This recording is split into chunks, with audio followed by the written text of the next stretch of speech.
Kita nggak usah bicara tinggi-tinggi lah. Kita OTT itu kan tidak bagus sebenarnya. Buat negeri ini jelek banget gitu. Tapi kalau kita digitalize, siapa yang mau lawan kita? Saya baru dari London kemarin Bapak Ibu, setelah KTT G20 untuk menindaklanjutin itu. Semua orang memuji kita. Saya sampai diundang bicara live di Bloomberg TV. Saya bicara di live Bloomberg, saya jelaskan mengenai Indonesia. Saya bilang ada 4 pilar kami. Satu itu ada efisiensi. Efisiensi apa? Digitalisasi. Yang kedua hilirisasi. Yang ketiga dana desa. Saya jelaskan pada mereka. Tentu harga komoditi. Tapi 2 pertama tadi itu kunci, Bapak Ibu sekalian. Jadi kalau kita mau bekerja dengan hati, kita nggak mau maling aja, masih bisa. Ya kalau hidup-hidup sedikit boleh lah. Ya, kita mau bersih-bersih amat di sorga aja lah kau. Jadi KPK pun jangan pula sedikit-sedikit tangkap itu jauh juga ya. Lihat-lihatlah, tapi kalau digitalisasi ini sudah jalan, menurut saya nggak akan bisa main-main.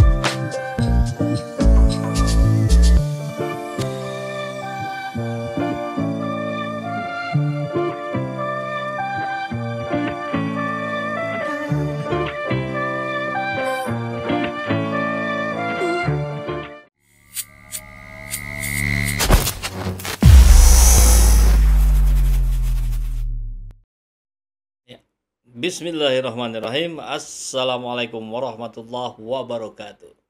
Salam perubahan, salam kedaulatan rakyat. Sahabat Asia Channel semua, ini ngeri-ngeri sedap, sekaligus bingung dan miris ketika melihat apa yang disampaikan oleh seorang LBP, Luhut Binsar Panjaitan. Ya, kita tahu LBP ini sering sekali melakukan statement-statement yang membuat kita kaget. Tapi bukan sekedar kaget, anomali gitu, anti mainstream. Tentu anti mainstream dalam konteks positif bagus, tapi ini saya kira lebih kepada memicu perdebatan di kalangan publik. Kita seperti yang akan kita lihat sekarang, kita lihat thumbnailnya, kalau di judul keajaiban Luhut.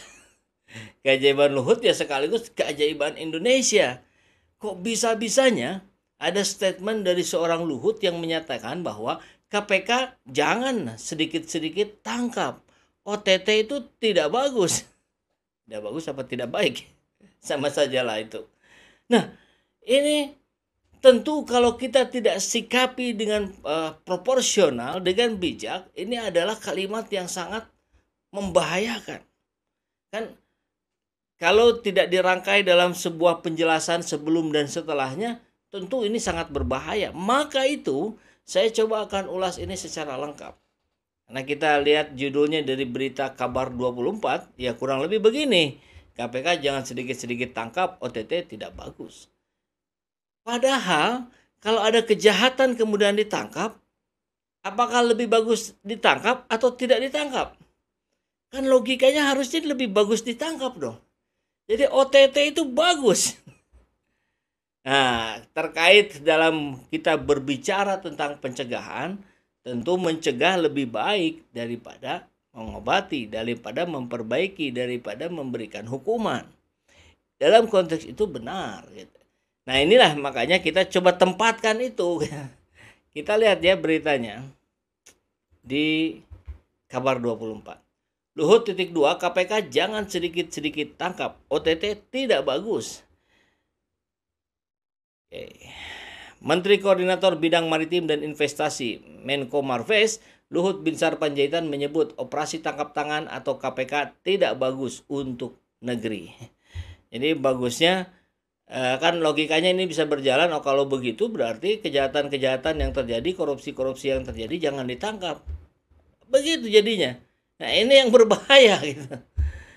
Hal itu disampaikan Luhut dalam acara peluncuran aksi pencegahan korupsi 2023-2024 di Jakarta Selasa. Selasa itu hari ini ya, jadi baru mungkin tadi pagi. OTT itu tidak bagus sebenarnya buat negeri ini. Jelek banget gitu. Bahkan bukan sekedar dikatakan tidak bagus, tapi bahkan jelek. Tapi kalau digitalize, siapa yang mau melawan kita? Nah, ini konteksnya ya, dia berbicara bahwa awalnya Luhut banyak berbicara soal digitalisasi dan e-katalog. Menurut dia, digitalisasi akan membuat celah korupsi semakin tertutup. Kalau sudah masuk, itu uangnya di situ. Sudah berapa ribu triliun. Apa yang mau dikorupsi lagi? Nah, e-KTP, e-lelang, dan yang lain-lainnya gitu ya. Ini kemudian dianggap sebagai sebuah solusi. Betul, secara logika sederhana bisa dikatakan begitu, karena di situ kemudian transparansi, semua orang bisa melihat, semua orang bisa mengikuti tahap-tahapannya, sehingga mestinya tidak ada lagi kong kali kong, tidak ada lagi suap menyuap di bawah meja, di belakang meja, atau bahkan dengan meja-mejanya. Mengkerangkai orang-orang SDM siapapun gitu, terutama tentu yang bekerja di pemerintahan, agar mereka bisa terpantau proses perubahannya, perubahan akhlaknya gitu.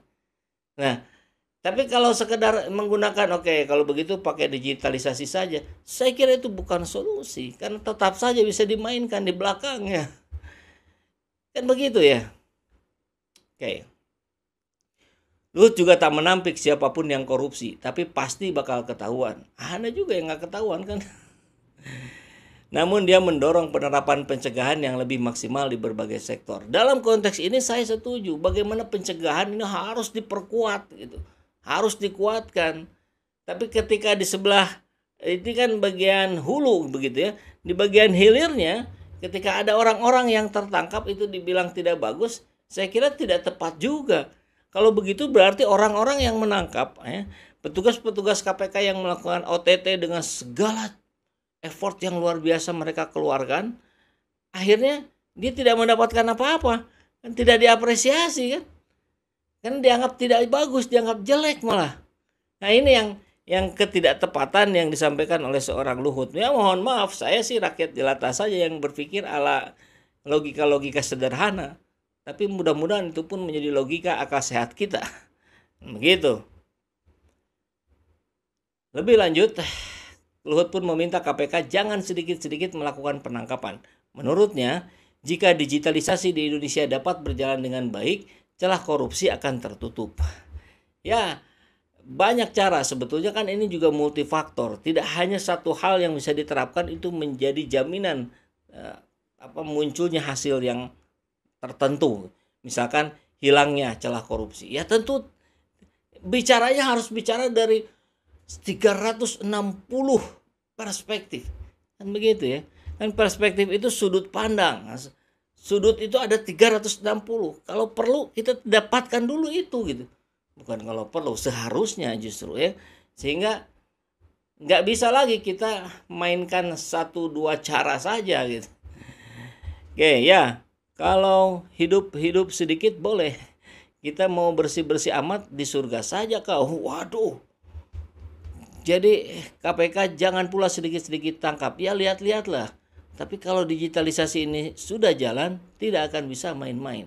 Nah ini saya kira yang tentu harus kita pertanyakan dengan sangat amat kuat. Maksudnya apa? Ya kalau hidup-hidup sedikit boleh.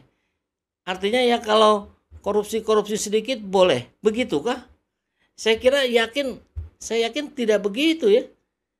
Memang secara kalkulasi memang itu tidak bisa dibuat 0%. Tapi saya kira bahasanya bukan kalau sedikit-sedikit boleh, sedikit pun tidak boleh. Artinya terus-menerus ada upaya untuk mencegah bagaimana korupsi itu terjadi. Kalau begini sih saya menangkap masih diberi celah kalau begitu. Sedikit-sedikit tapi gitu kan. Nah, kita kalau mau bersih-bersih amat di surga saja. Nah ini juga buat muslim, kami yang muslim, saya kira ini nggak bisa diterima. Kalau mau bersih ya bersih gitu. Tidak ada lagi pakai tapi, tidak ada lagi pakai selain gitu. Karena selain ini boleh kecuali ini. Selain kecuali tapi, saya kira itu tidak ada gitu. Tidak boleh ada. Nah, cara-cara yang begini ini yang kemudian membuat saya kira sebagian orang kemudian menangkap, oh Ini celah dong kalau begitu. Jadi mohonlah saya kira Pak Luhut lebih bijaksana lagi dalam menyampaikan statement sehingga kami rakyat jelata tidak limbung sebagian orang-orang yang punya pikiran kotor tidak memanfaatkan statement ini gitu kan, sehingga kita bisa berjalan sesuai dengan koridor lah. Begitu ya. Billahi taufiq wal hidayah. Assalamualaikum warahmatullahi wabarakatuh. Salam perubahan, salam kedaulatan rakyat.